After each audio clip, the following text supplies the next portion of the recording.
Hey guys, good to see you today. Here's our weekly orchestra video. Remember, we want you to practice twice a week, either once at school and once at home, or once with this video and once on your own. So your goal is always 2 times a week. All right, let's get started, 6th graders. Go ahead and put your bow right up in the air. Cello players, here's something I want to talk about. Remember, it's middle metal, ring on the dot, pinky half on, half off. These 3 fingers here give you stability. So say that, middle metal, ring dot, pinky half on, half off, and your first finger's there, and your thumb is kind of looking like that. Violin and violas, we're up like this, pinky's curved next to thy ring finger, and of course bass, we want our thumb right up on top. Uri, first things first, make a T on your G in lane 3. Make a T, not a Y, but a T on your G in lane 3. And sink in, we talked about this last week now, we want to sink in halfway. Have a little ruler here on me pencil. Do you see that? I got a little ruler. So I can see that, okay, right now that's about 12 millimeters. So that when I set me bow down, I'm at 12. Then I settle, and now I'm at 6. Let's do 2 Gs, really sinking in. Ready, and 2 Gs and rumble. Add a finger, go to 1 on tape. What is next? Double B. Add a finger, double C. That's the kind of tone you should be getting. Cello players, we've talked about this with a few classes this week, but cellos, you know, the body of your instrument touches your rib cage, your sternum. When you play, to get that good Moorhead tone, your ribs should almost feel like they're jiggling a little bit. When I play, my cheeks do, but that's another issue, okay? We're sinking in. Right now, here's something that we haven't talked about before.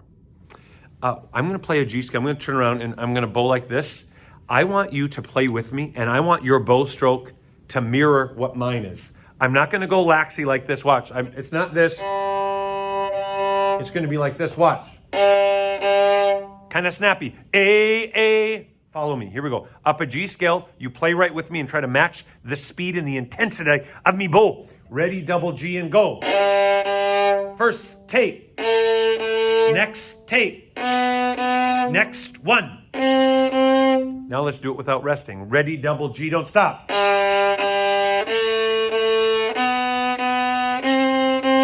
Is your bow moving the exact same speed as mine? Now let's go all the way up the G scale. How many notes in a scale? 8. Here we go.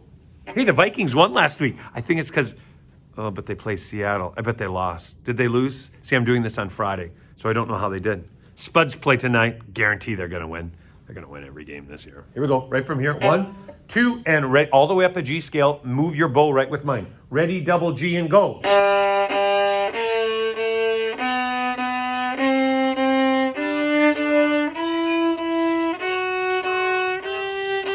All right, sit your bow in your stand, or wherever you set it. All right, next. Oh, one other thing. Here's a chair. In fact, I'll kind of lower it down so you can see this here. Okay, so I put me hand in the chair like this, okay? Now listen. That's not the tone we want, okay? We don't want this kind of tone. Now I take me fingernails. Listen to this. Do you hear that? So that when you're bowing,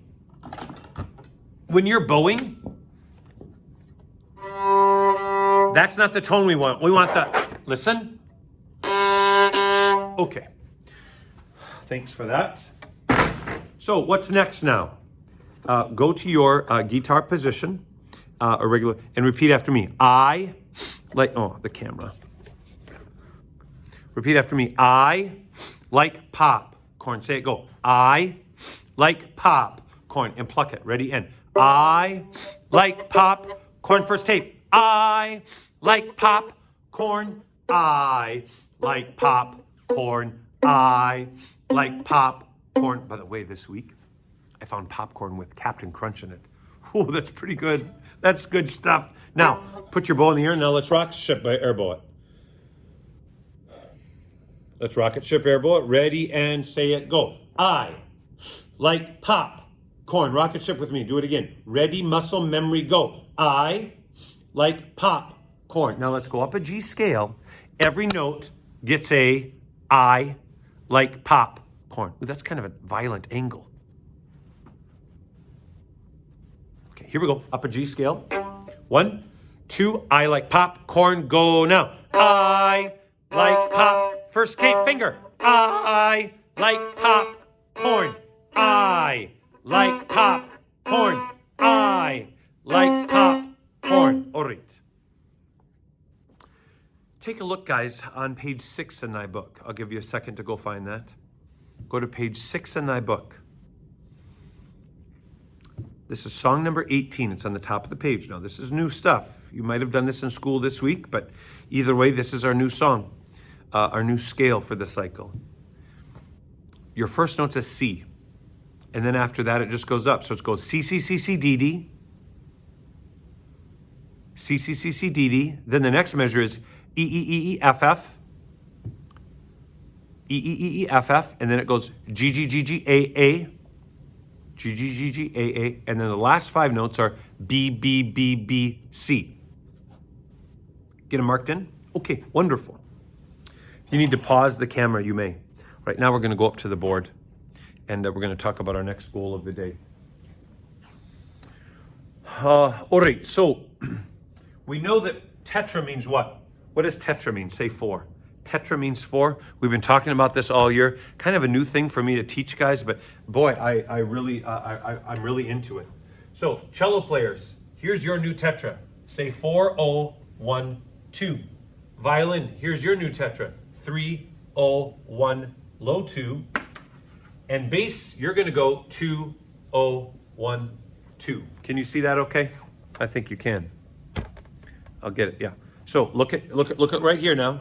And earlier today, a student, it was JD actually, who said, Mr. Cole, looks like 2012. I kind of like that. Don't think like 4 individual numbers.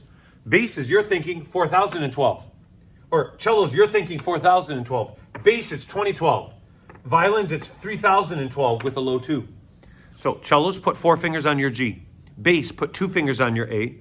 Violin and violas, put 3 fingers on your G. And let's pluck this note twice. Here we go. All our fingers down on our G, bass 2 on your A. Pluck it twice. Ready and go now. Now go to open D, open D. 1 on D, 1 on D. Now go to lonely 2, lonely 2. So let's pick up our bow, and now we're going to bow this new tetra. Cellos start 4 on G. Violin, viola start 3 on G. Bass start 2 on your A. Here we go. Let's play this tetra. Ready and play it, go. Open D for everyone, open D. 1 on tape, 1 on tape. Lonely 2, lonely 2. And remember, when we say lonely, that means it's not on the tape. Second finger is lonely, not on the tape. And I'm going to raise it just a little bit. Okay, I got to go get a couple of helmets. I'll be right back. So we got Minnesota and we got Utah. Minnesota and Utah. The first note of the tetra is going to be Minnesota. So it's going to go like this. It's going to go Minnesota, Utah, Minnesota, Utah. So let's pluck it. We're going to pluck these states, okay? Whoops. Here we go. All your fingers down on your G, bass 2 on your A. Ready and pluck and go. Minnesota, Utah, Minnesota, Utah. Now pick up thy bow and bow it. I'll set these down so I can bow with you. Here we go. We are going to bow this new tetra right here to the rhythm of Minnesota, Utah. Here we go. All your fingers on your G, bass 2 on your A. Sinking in. Really sinking in. Ready and go now. Minnesota, Now first tape. Minnesota, Utah. Now this next part gets a little confusing. What we just did, all our fingers starting on G, now we put all our fingers starting on D and you finish the scale. So there's 8 notes in a scale. Here's the first 4 notes of a scale. Here's the second notes of the scale. Same tetra, but on different strings. So we'll go like this on the violin and viola. I'll point to what I'm doing. Here we go, violin. Open D. 1. Now 2. Now I put all my fingers on me D and I do the same finger pattern. Now open A. Now 1. Now lonely. So why don't you pause it, guys, and see if you can work on song number 18 on the top of page 6. It's this new tetra. Okay, pause it. Come back in a couple of minutes, okay? Okay, welcome back. Final goal of the day. Go to Musette, please. That's on the bottom of your London Bridge song. See that page? So go to the very bottom. I included a quick picture of it here. So if you don't have it, just look at the links below this video or above it on the little newsletter. Okay, get your pencil out. I'm going to give you the first 10 notes. The first 10 notes, and they're right here, actually. Here they are. Look at them. A, G, F, E, D. Those are the first 5 notes, and then it repeats it again. Say it with me. Go. A, G, F, E, D. Let's pluck that right now. Everyone start an open A, base 1 on your G, and then you come down a scale. The words are, go Minnesota, go Minasote. Here we go. Start right on your A. I'll point and pluck, and you pluck with me. Ready and go now. A, G, F, E, D. Do it again. A, G, F, E, D. Now pick up thy bow, and let's bow that. And let's bow that. Here we go. Right on your A. 2. Ready, right on your A, and go.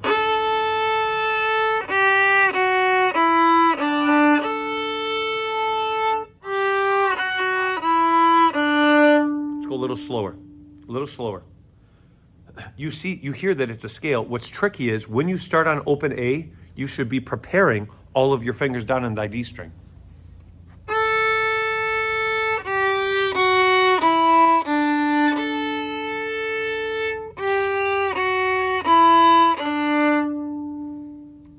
Do you notice how the first one goes like this? It goes down, up, down, up, down, up. And the second one goes up, down, up, down, up. So it feels a little bit different. So what did we work on today? We've got that new Tetra. We talked about that scrapey tone, right? So we're talking a lot about good tone. The first 6 weeks of school, our first 6 weeks of school has all been about having that good tone. I'll kind of give you a little secret. As we move now into November, and I would say most of you are getting that kind of Moorhead tone we're famous for, that I want you to be famous for. Now we're going to start really listening and making sure that when we have good tone, we're also playing beautifully in tune. We're also playing beautifully in tune. Here's our life lesson. I know some of you saw it this week, but I just want to bring it over here so you can see this all together. Got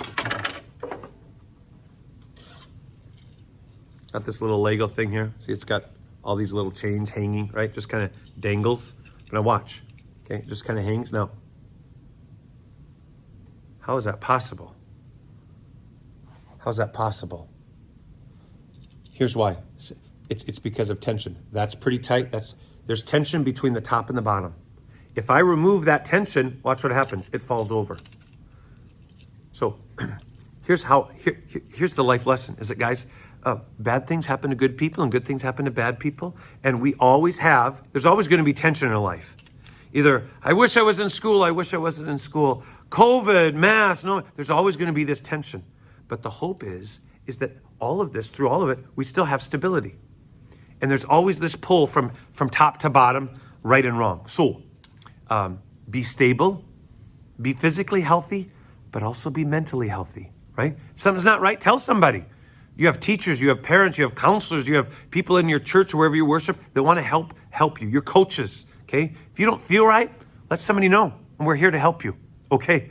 I hope you have a good week. It's a short week, right? There's only 2 days of in school, and then we'll get started. So love your neighbor, wear your seatbelt, guys. Bye. Oh, and there's Spuddy. He says bye too. Bye, guys.